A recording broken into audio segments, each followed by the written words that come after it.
ce drame. Vous avez permis à ce que l'association des membres de l'Ordre des Palmes académiques puisse organiser au Palais du Luxembourg la remise des prix solennels aux lauréats des concours qu'elle organise. Pourquoi ? D'abord, avant de vous répondre dans le détail, saluer la nouvelle présidente de la MOPA, Michèle Dujany, et saluer l'ancien président qui est devenu président d'honneur, Jean-Pierre Polvan, mon ami du Nord, qui aujourd'hui habite Lille et que je croise régulièrement dans ma bonne cité, capitale des Flandres. C'était important pour moi d'accompagner la MOPA dans cette demande.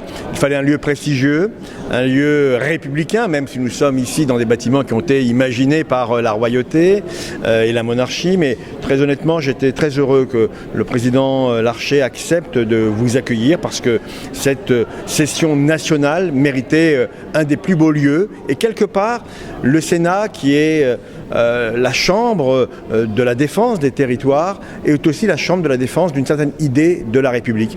À MOPA, certaines idées de la République, je crois que les choses vont bien ensemble. Alors justement, que représente pour vous l'association des membres de l'Ordre des Palmes académiques ?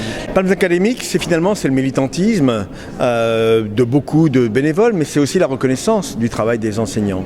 Et nous vivons dans une société qui aujourd'hui est en crise. Crise démocratique, on l'a vu avec le dossier des retraites, crise aussi civique. Et je pense, puisque nous sommes à quelques jours de ce qui s'est passé à Saint-Brévin, ce maire Yannick Morez qui démissionne parce qu'il estime que quelque part la République l'a lâché, l'a abandonné. Eh bien, toutes les mesures de répression, d'accompagnement seront utiles. Je pense que la plus grande des mesures, c'est d'abord l'éducation.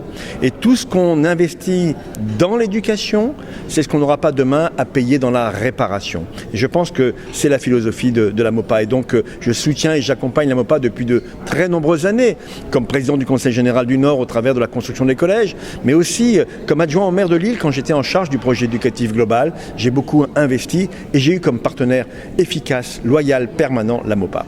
Pour la troisième fois, le congrès de la MOPA, cette fois-ci organisé à Genève, avait pour thème la promotion de la langue et de la culture française.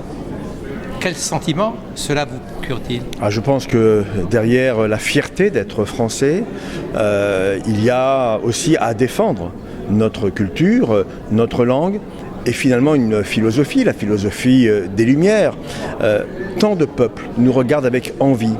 Tant de peuples nous regardent avec respect, qu'il faut leur apporter aussi cette réponse culturelle que représente la défense de la langue.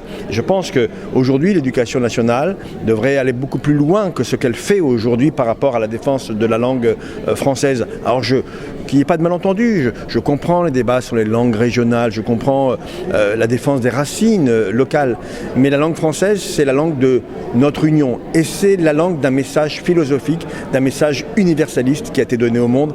Il faut la défendre. Merci beaucoup, Patrick Ader. Merci à vous.